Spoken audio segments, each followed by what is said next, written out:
मेरा नाम इशिता है। मेरी शादी एक ऐसे परिवार में हुई थी जहाँ पर नई नवेली दुल्हन के साथ ऐसा व्यवहार किया जाता था जैसा शायद कभी किसी नई नवेली दुल्हन के साथ नहीं किया गया होगा। जिस घर में शादी होती है और नई नवेली दुल्हन आती है, उस घर में दुल्हन का स्वागत फूलों के साथ और इज्जत के साथ किया जाता है। लेकिन मेरी ससुराल में मेरा स्वागत तो बड़े ही अजीब तरीके से किया गया था।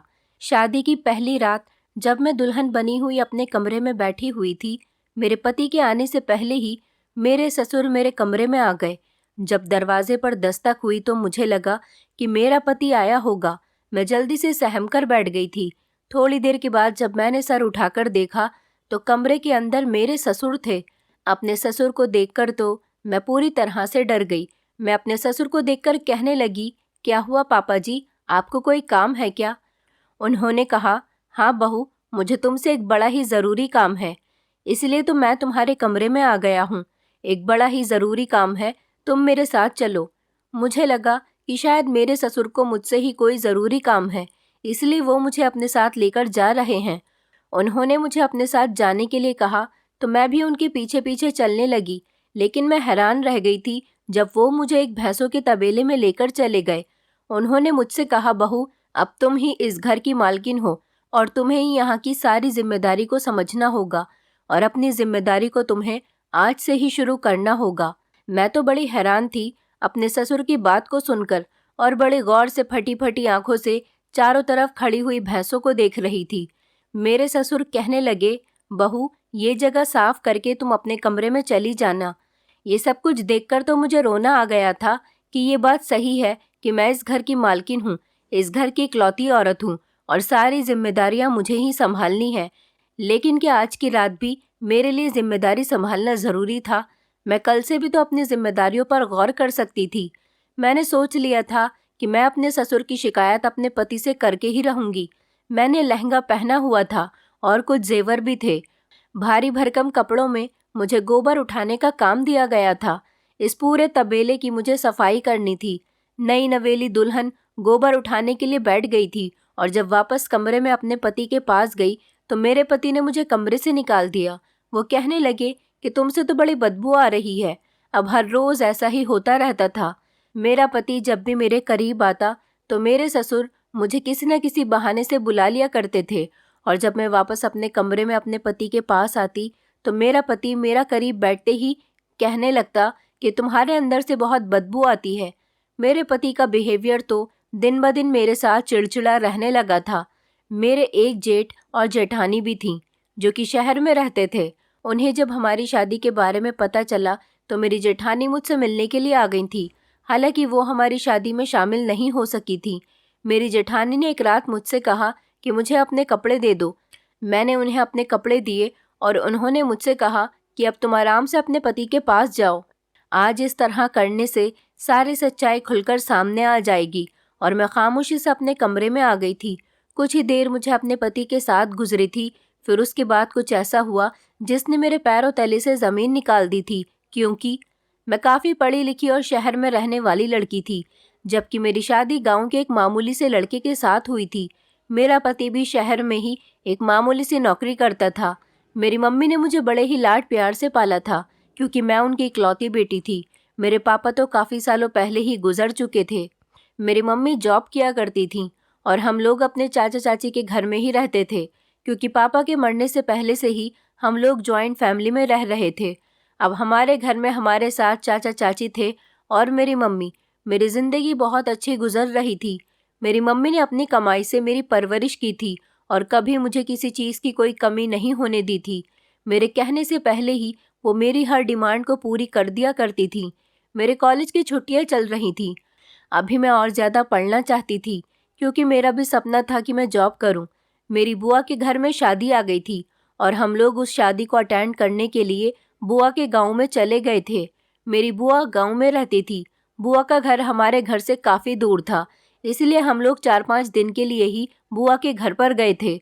लेकिन मुझे ये नहीं पता था कि ये चंद दिन मेरी ज़िंदगी को पूरी तरह से बदल कर रख देंगे। हम लोगों ने बुआ के घर शादी में जाकर खूब इंजॉय किया था क्योंकि मैं पहली बार गांव आई थी। बुआ ही हमारे घर पर आ जाया करती थीं। हम लोग उनके यहाँ फंक्शन में एक साथ बैठकर खाना खा रहे थे कि एक आदमी और एक लड़का हमारे पास आकर खड़े हो गए।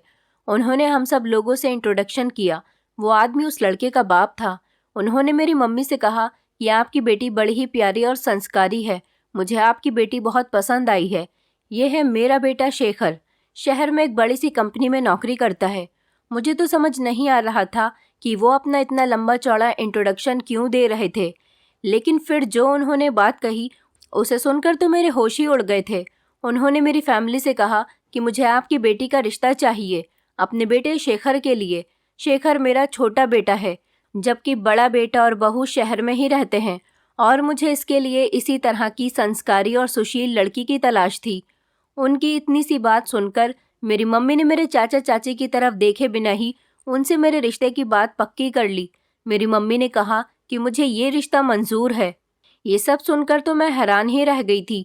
मुझे अपनी मम्मी से इतनी जल्दबाजी करने की उम्मीद बिल्कुल भी नहीं थी, क्योंकि मेरी मम्मी तो इससे पहले भी इतने अच्छे अच्छे रिश्ते को ये कहकर ठुकरा चुकी थी कि मेरी बेटी अभी पढ़ रही है, जब तक कि वो पढ़ लिख कर अपने पैरों पर खड़ी नहीं हो जाती तब तक मैं अपनी बेटी की शादी नहीं करना चाहती। वो आदमी कहने लगा, तो फिर शुरुआत कर देते हैं और अभी इसी वक्त इंगेजमेंट कर देते हैं। मेरी मम्मी कहने लगी, मुझे कोई एतराज़ नहीं। मेरी मम्मी ने फ़ौरन इंगेजमेंट के लिए हाँ कर दी। उन्होंने ये भी नहीं सोचा कि हम लोग बुआ के घर शादी में आए हुए हैं। उन्हें तो इतना भी सब्र नहीं हुआ कि घर जाकर भी तो ये काम हो सकते थे। उस आदमी ने फ़ौरन ही अपनी जेब से एक अंगूठी निकाली और अपने बेटे से कहा कि बहू के हाथ में अंगूठी पहना दो। मेरी मम्मी मुझे इशारा करने लगी कि अपना हाथ आगे बढ़ाओ। मेरी तो सांस वहीं की वहीं अटक कर रह गई थी, लेकिन अपनी मम्मी के ज़्यादा जिद करने पर मैंने अपना हाथ आगे बढ़ा दिया और उस लड़के ने मुझे अंगूठी पहना दी। वो मुझे देखकर काफ़ी शर्मा रहा था, लेकिन मुझे तो शर्म के बजाय हैरत हो रही थी कि ये सब कुछ इतनी जल्दी जल्दी क्यों और कैसे हो रहा है। मेरी मम्मी ने उनसे कहा कि आप मुझे अपना कॉन्टैक्ट नंबर दे दीजिए, ये शादी मैं बहुत जल्दी करना चाहती हूँ। उस आदमी ने जल्दी जल्दी अपना नंबर बता दिया था। मेरी नज़र उस लड़के पर पड़ी जिससे मेरी एंगेजमेंट हो चुकी थी। वो मुस्कुराकर मुझे ही देख रहा था। मुझे भी वो अच्छा लगा था। वो काफ़ी स्मार्ट था और उसके चेहरे से साफ जाहिर हो रहा था कि वो पढ़ा लिखा है। उसकी पर्सनैलिटी भी अच्छी थी, लेकिन फिर भी ये एंगेजमेंट और शादी इतनी अचानक, ये सब कुछ मुझे समझ नहीं आ रहा था। वो लोग तो चले गए थे, तो चाचा जी ने गुस्से से मम्मी से कहा, भाभी आपने हमसे एडवाइस लेना भी ठीक नहीं समझा। भाभी मुझे तो हैरानी इस बात की हो रही है कि आप बिना जान पहचान के ही राह चलते किसी भी इंसान को अपनी बेटी का रिश्ता कैसे दे सकती हैं। आपने उन लोगों के बारे में कोई इंक्वायरी भी नहीं निकाली, और हम लोग तो इन लोगों को जानते भी नहीं। कहाँ हम शहर के लोग और कहाँ ये गांव के लोग, जिनसे हमारा दूर दूर तक कोई वास्ता भी नहीं। क्या पता ये लोग कैसे हैं, ये आदमी कौन है और उसका बेटा ना जाने कैसा है। मेरे चाचा जी को मम्मी पर बहुत गुस्सा आ रहा था। मेरे चाचा ने कहा, इशिता मेरी भी बेटी है और इसका अच्छा बुरा मैं भी खूब जानता हूँ। भैया के मरने के बाद ये मेरी भी जिम्मेदारी है। मेरी मम्मी ने चाचा जी से कहा, हाँ लेकिन मैं भी अपनी बेटी का भला ही चाहती हूँ, तभी तो ये रिश्ता कर दिया। मैं इन लोगों को जानती हूँ और तुम्हें परेशान होने की ज़रूरत नहीं है। मेरी बेटी यहाँ खुश रहेगी। इस बात पर काफ़ी देर तक चाचा जी और मम्मी में बात होती रही थी। हम शादी पूरी होने के बाद अपने घर वापस आ गए थे। घर में सबका ही बिहेवियर ख़राब हो रहा था। सबसे ज़्यादा गुस्सा तो मुझे आ रहा था कि मम्मी ने मेरे साथ ये क्या कर दिया। एक तो बिना इजाज़त के मेरा रिश्ता पक्का कर दिया। अगले ही दिन मम्मी मेरे पास आकर कहने लगी, इशिता तुम्हारे ससुर का फ़ोन आया था, वो आज हमारे घर तुम्हारी शादी की डेट फिक्स करने के लिए आना चाहते हैं। तुम अच्छी तरह से तैयार हो जाना। तब मैं मम्मी से कहने लगी, मैं तो अभी आगे और पढ़ना चाहती हूँ, ये बात आप अच्छी तरह से जानती हैं, फिर आप मेरी शादी इतनी जल्दी क्यों करना चाहती हो। मम्मी ने मुझे गले से लगाया और कहने लगी, मेरी बेटी अपनी माँ की बात का मान रख लो। अगर तुमने इस शादी से इनकार कर दिया तो मैं कहीं मुंह दिखाने के लायक नहीं रहूँगी। फिर मम्मी ने मेरे सामने अपने हाथ जोड़ दिए और कहने लगी, ये मेरे जुड़े हुए हाथ देख लो। बस इसके आगे मैं मम्मी से कुछ भी नहीं कह सकी। फिर मैंने अपना सिर झुका दिया। वो मुझे आशीर्वाद देकर चली गई थी। शाम के टाइम पर वही आदमी और उसका बेटा हमारे घर पर आ चुके थे। मेरी शादी की डेट अगले महीने की फिक्स हो गई थी। मेरे चाचा जी ने मेरे ससुर से कहा भी था कि भाई साहब आपको इतनी भी क्या जल्दी है, हम बेटी वाले हैं। बेटी वालों को तो काफ़ी सारी तैयारियां करनी पड़ती हैं, लेकिन वो आदमी चाचा जी से बात करने के मूड में ही नहीं थे। वो मेरी मम्मी की तरफ देखकर कहने लगे, सुनैना भाभी, आपको तो शादी की डेट से कोई एतराज़ नहीं है ना?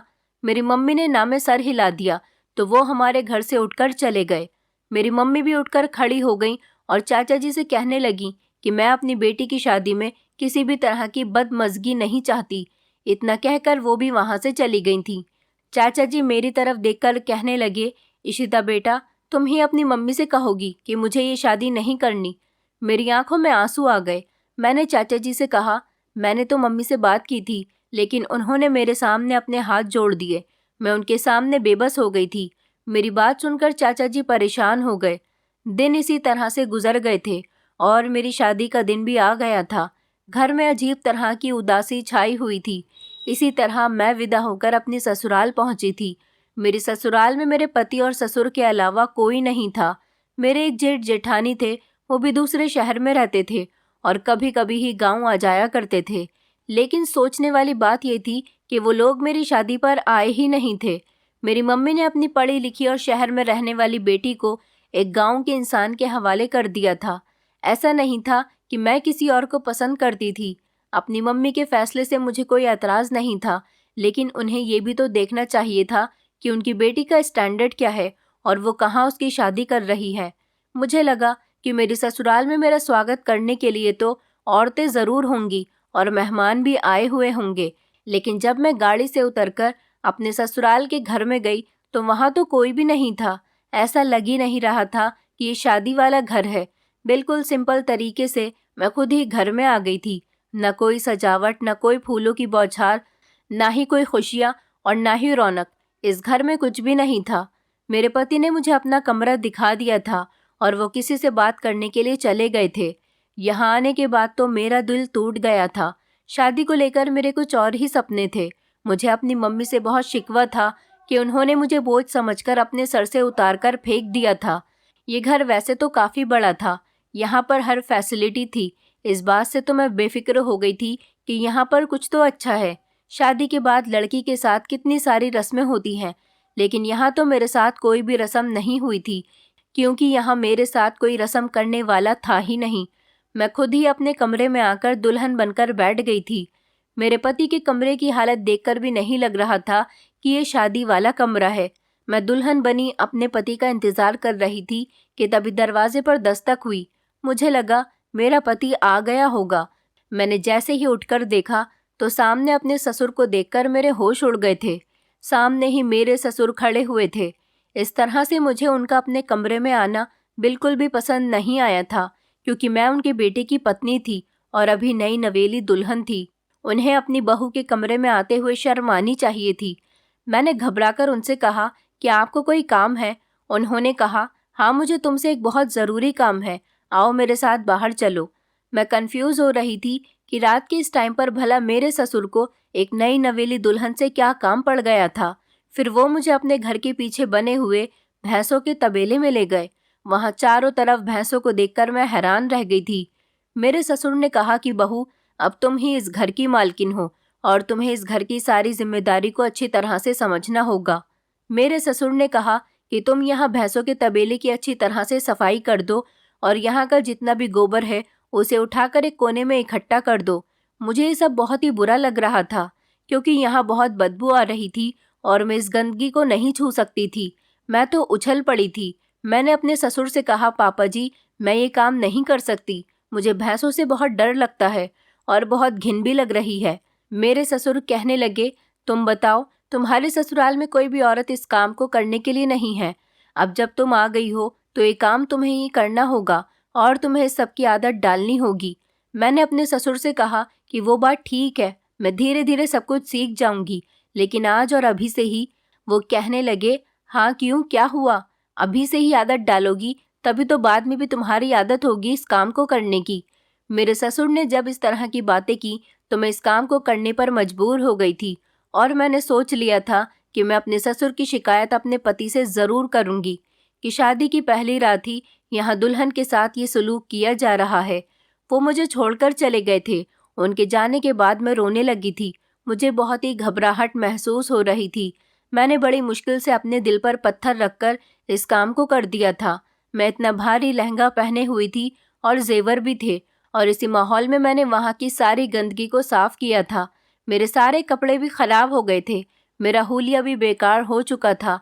इसी हालत में काम से निपटने के बाद मैं अपने कमरे में चली गई तो मेरा पति उठकर बैठ गया और कहने लगा कि तुम्हारे अंदर से तो बहुत तेज बदबू आ रही है। मैंने कहा, हाँ, गोबर की बदबू आ रही है। और मेरे पति ने कहा कि ये तुमने अपनी क्या हालत बनाई हुई है। उन्होंने मुझे अजीब सी नज़रों से देखा और कहने लगे, जाओ, निकल जाओ मेरे कमरे से, मुझे इस बदबू की आदत नहीं है। तुम किस तरह की गंदी हो। अपनी शादी की पहली रात कोई दुल्हन ऐसा हाल बनाकर अपने पति के सामने नहीं आती जिस तरह से तुम मेरे सामने आ गई हो। अपने पति की डांट सुनकर मैं कमरे से बाहर निकलकर आंगन में बैठ गई थी और अपनी किस्मत पर खूब रोने लगी थी। शादी की पहली रात ही मेरी यहाँ पर खूब बेइज्जती हुई थी और दिल ही दिल में मैं अपनी मम्मी से शिकायत कर रही थी कि उन्होंने मेरे साथ अच्छा नहीं किया। इसी तरह रोते रोते मैं ज़मीन पर लेटकर सो गई थी। लगभग आधी रात का टाइम होगा जब अचानक मेरी आँख खुली तो मैंने देखा कि मेरे ससुर मेरे सामने खड़े हुए थे। मैं घबराकर उठकर बैठ गई। उन्होंने मुझे देखकर कहा, बहू, तुम यहाँ कमरे से बाहर क्या कर रही हो? मैंने कहा, शेखर कह रहे थे कि तुम्हारे अंदर से बहुत बदबू आ रही है, इसलिए कमरे से बाहर निकल जाओ। मेरे ससुर का चेहरा अफसोस में बदल गया था। उन्होंने कहा कि मुझे अपने बेटे से इस चीज़ की उम्मीद बिल्कुल भी नहीं थी। शेखर खुद भी तो गोबर उठाता है, फिर उसने तुम्हारे साथ ये सब कुछ क्यों किया? तुम जानती हो कि वो पहले से ही इस शादी के खिलाफ था।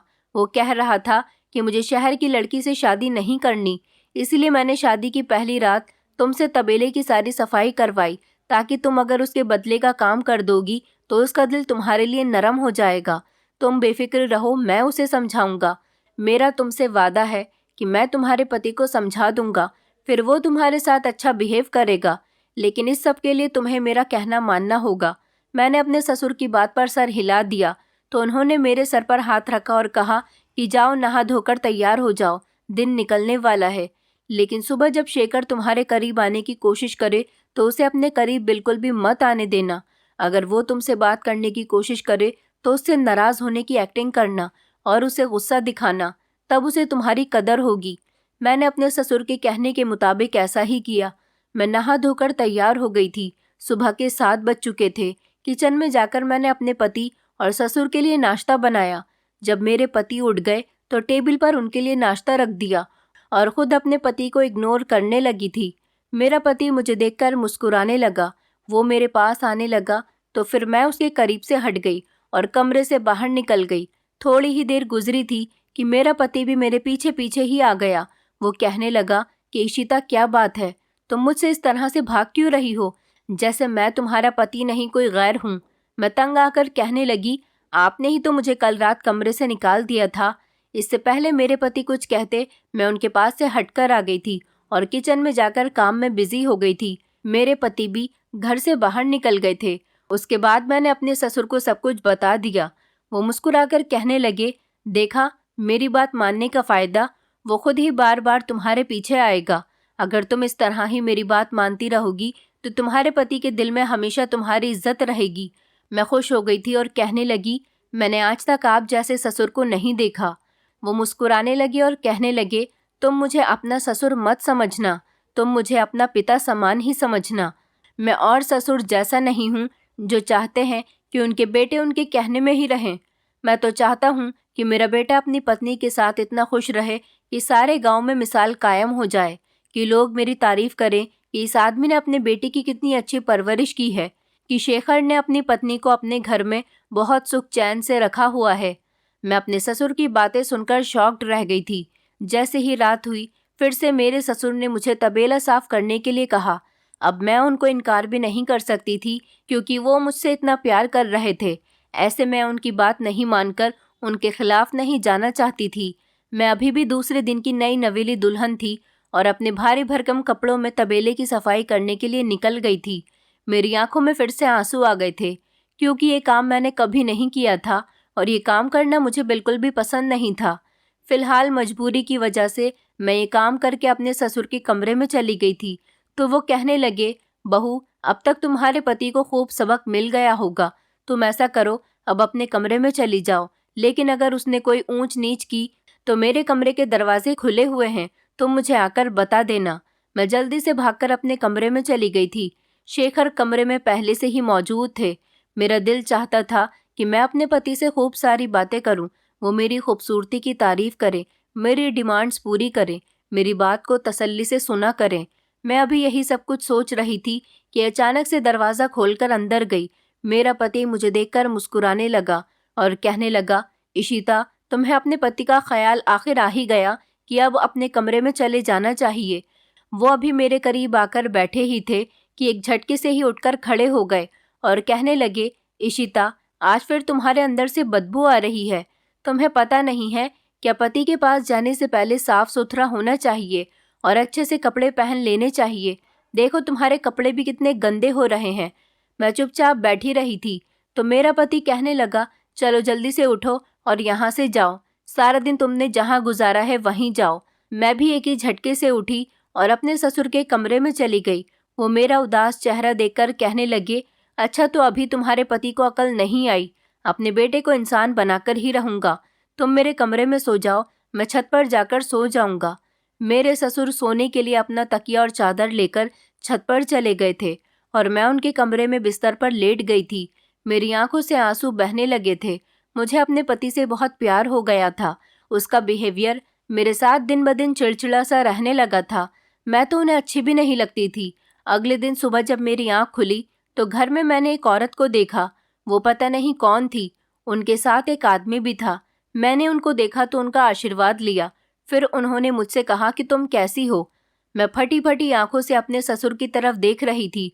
उन्होंने मुझे बताया कि ये तुम्हारे जेठ और जेठानी हैं जो शहर में रहते हैं। मैंने उन दोनों की तरफ बड़ी ही हैरानी से देखा। मेरे ससुर कहने लगे कि शादी बहुत इमरजेंसी में हुई थी, इसलिए मेरे बेटे को ऑफिस से छुट्टी नहीं मिल सकी और ये दोनों तुम्हारी शादी पर नहीं आ सके, इसलिए अब तुमसे मिलने के लिए आए हैं।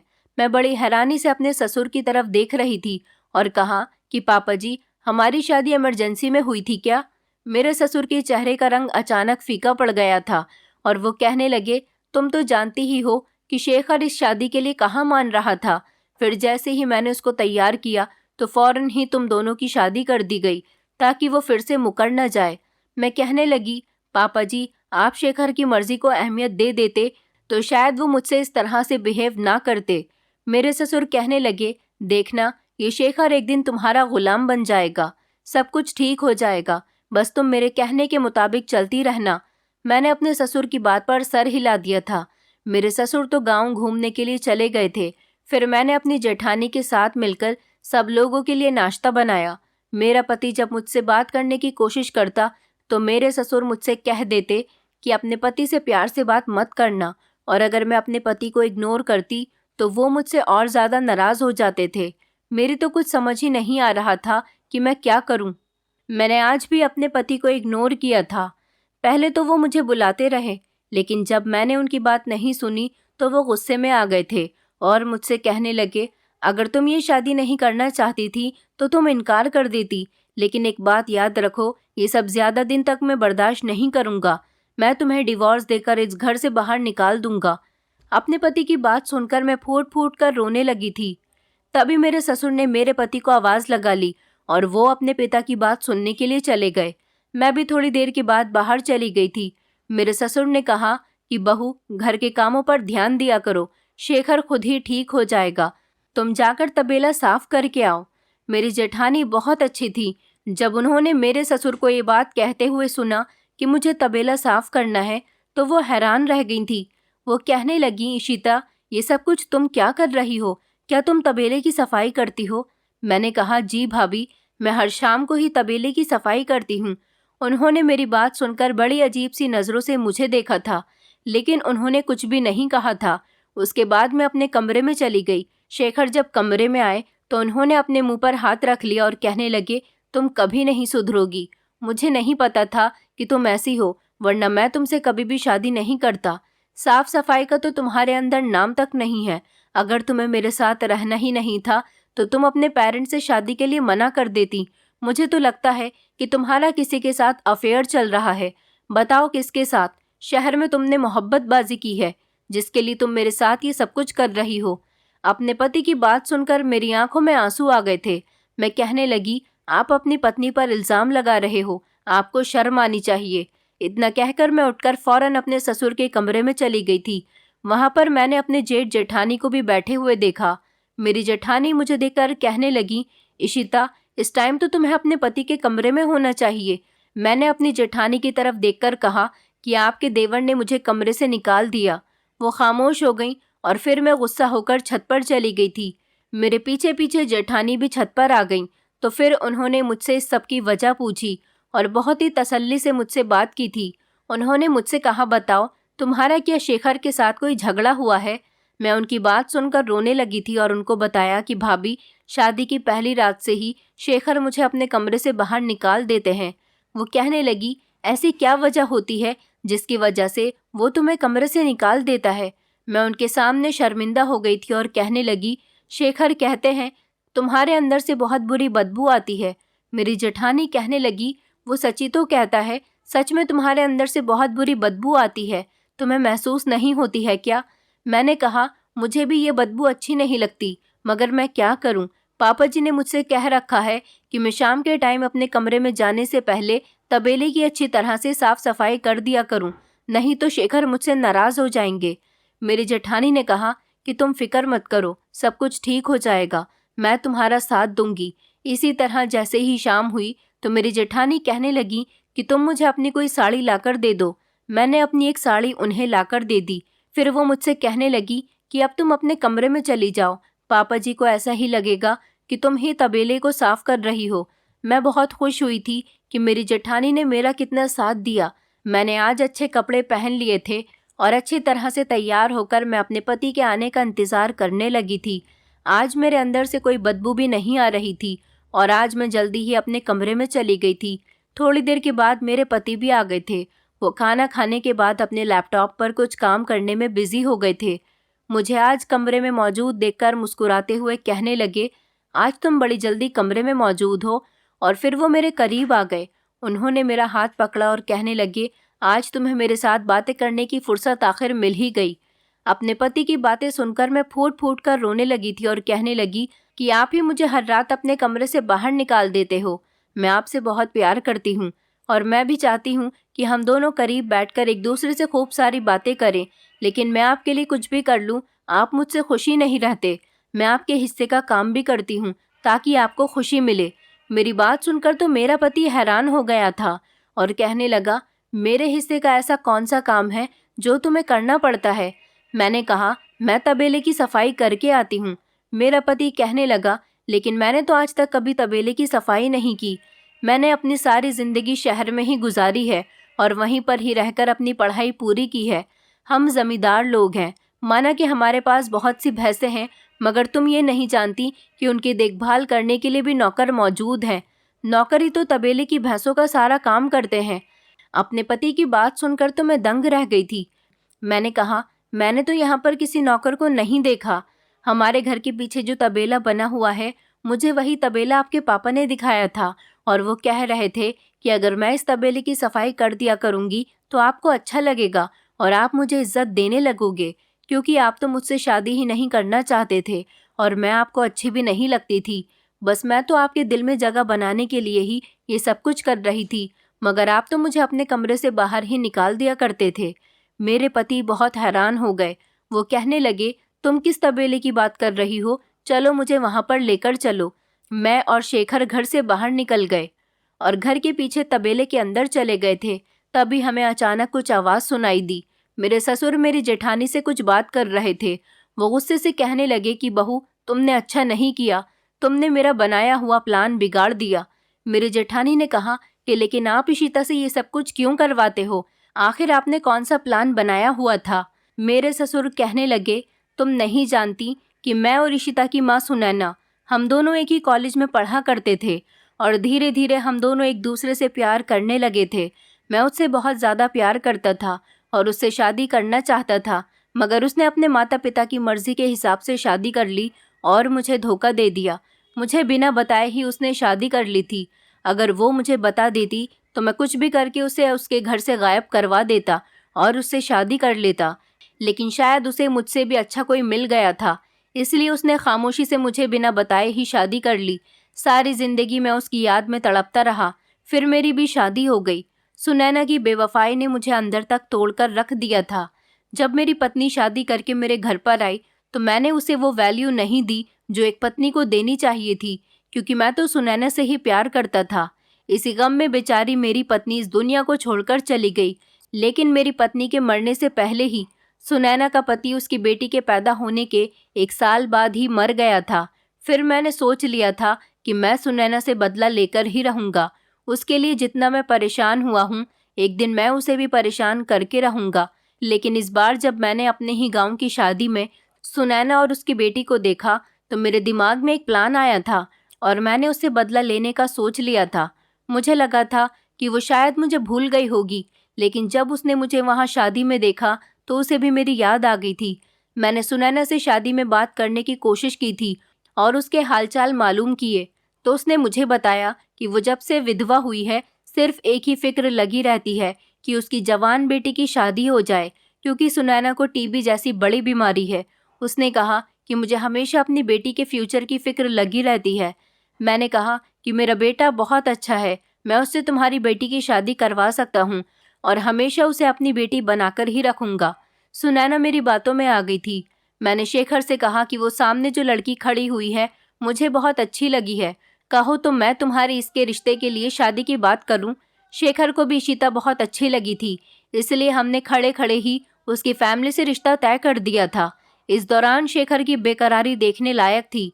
वो चाहता था कि जल्दी उसकी शादी इशिता के साथ हो जाए और वो हमारे घर में आ जाए, जबकि मेरा इरादा था कि जब इशिता शादी करके इस घर में आएगी तो मैं इशिता और शेखर के बीच इस तरह के हालात पैदा कर दूंगा कि शेखर उसे डिवोर्स देकर घर से बाहर निकाल देगा और फिर उसकी माँ को पता चलेगा कि धोखा देने का अंजाम क्या होता है।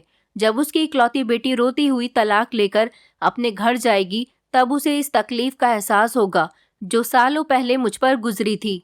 मैं चाहता हूँ कि सुनैना जो जिंदगी के आखिरी पल अपनी बीमारी के साथ गुजार रही है वो भी उसे बुरे लगने लगे, क्योंकि मैं उसके इन हंसते हुए पलों को गम में बदलना चाहता हूँ। वो और ज्यादा बीमार हो जाए और बिस्तर पर लगकर मेरा दुख अच्छी तरह महसूस कर सके, क्योंकि कई सालों पहले मैं भी उसकी याद में तड़प तड़प कर इतना बीमार हो गया था कि मरने से बचा था और बीमार होकर बिस्तर से लग गया था। मगर शेखर तो इशिता का दीवाना था, इसलिए मैंने इशिता को शेखर की नज़रों में बुरा बनाने के लिए ये सब कुछ किया, क्योंकि मैं जानता हूँ कि शेखर को गंदी स्मेल से बहुत एलर्जी है और वो गंदी बदबू वाली जगह और गंदी चीज़ की कभी भी स्मेल को बर्दाश्त नहीं कर सकता। तभी तो मैंने इशिता को तबेला साफ करने का काम दिया था और इशिता के आते ही सारे नौकरों को नौकरी से निकाल दिया था। और तो और शेखर के दिमाग में ये बात भी डाल दी थी कि इशिता किसी को पसंद करती थी, इसलिए तुमसे दूर रहती है। मेरा पति और मैं ये सब कुछ खड़े हुए सुन रहे थे। मेरे पति अपने पापा के सामने जाकर खड़े हो गए और कहने लगे, पापा जी, आपने सब कुछ अच्छा नहीं किया। मेरे ससुर की हालत तो अपने बेटे को देखकर बुरी हो गई थी।